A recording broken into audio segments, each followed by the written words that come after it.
Good morning.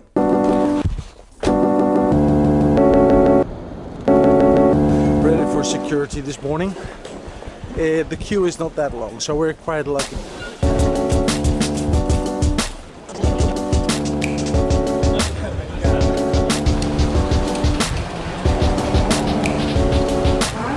That's faster than the belt.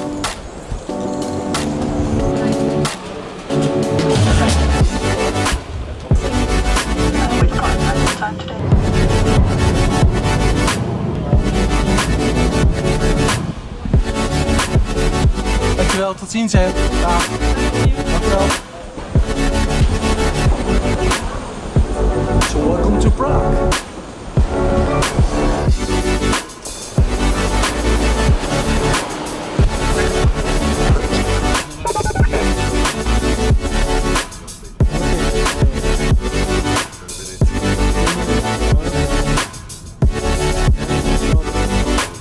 There was a traffic jam of about 10 minutes delay, but there is no traffic jam. WOLF. So let's take a look where the meeting room is, where the critical control room group has its meeting. Krakow, second floor. Let's get into the room, see if anybody is there. Hey, how are you? I'm fine. Good morning. Very well. Good morning. Good morning. Yeah. Tomorrow's a busy day. Tomorrow busier. Let's see what the control room group is all about. I'm Pete Prater. I chair this critical control room group. What I want to do is kind of go around, because although there's a lot of us, we can go around the room quite quickly. And what I want to find out is who you are, where you're from, and basically therefore what is your interest in critical control rooms. I'm Sunil, I'm from Pyrotech Workspace. And I focus on our control room market studies, so that's why I'm here today. The U.S. has 6,000 public safety control rooms alone.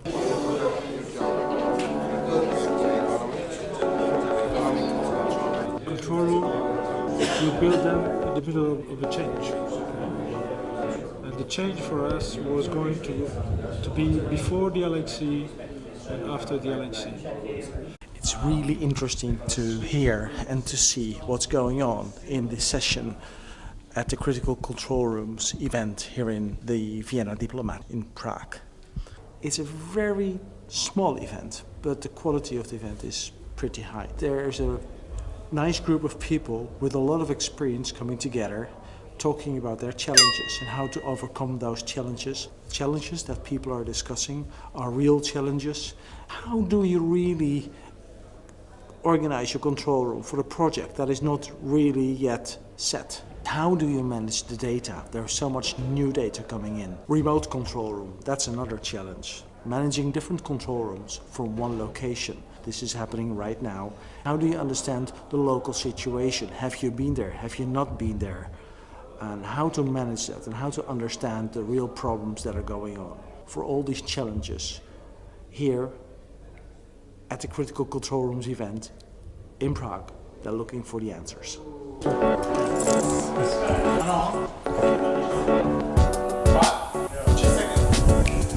I'm gonna go to the rooftop of the hotel.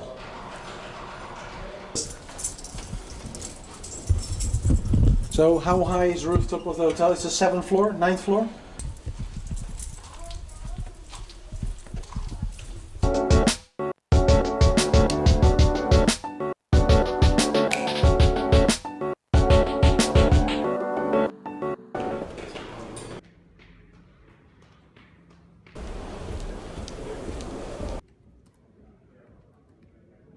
We're talking to Alex Richardson.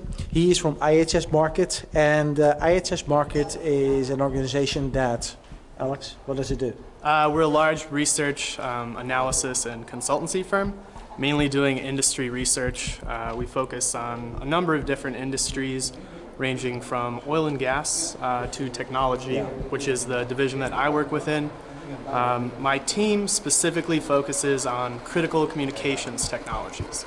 So things like your mobile radio, broadband for public safety, and control rooms, which is my focus. So and the control rooms, that's what we're here for, right? Exactly. So this is a huge industry and there's much going on. It's unbelievable. I've just seen the presentations about the ergonomics. That's a big part. Yes. You're focused on the technology part. Yeah, mainly the communications and the emergency response technologies. Okay. The technologies change. I have worn these Oculus glasses. That's control room stuff for in the future.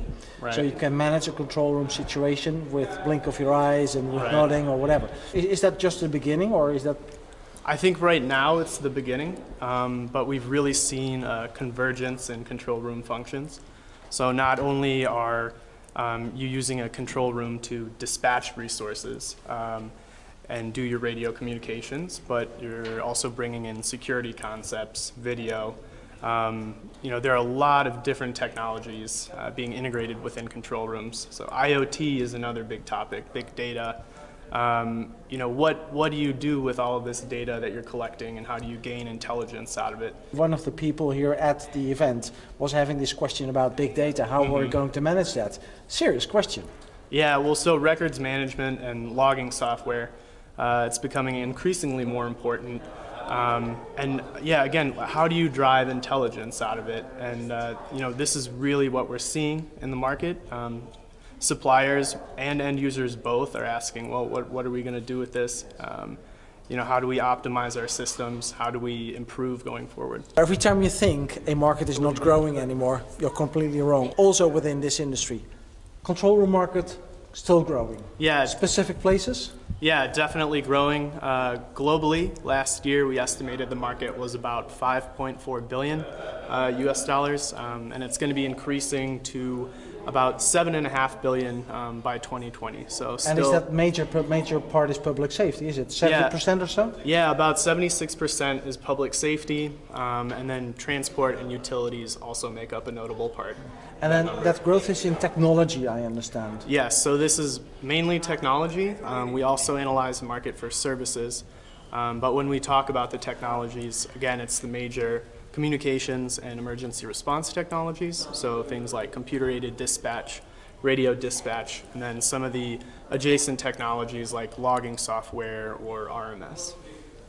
Great future for the industry. Oh, definitely. And again, with more and more data coming into the control room, with things like IoT, you'll have a stronger need for these technologies, but it definitely changes by region.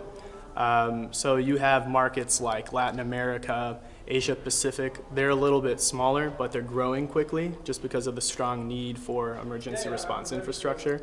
Then you have more mature markets like North America and EMEA, which have quite developed infrastructure, so a lot of the revenues coming there are more on the maintenance side and services where they're optimizing the control rooms.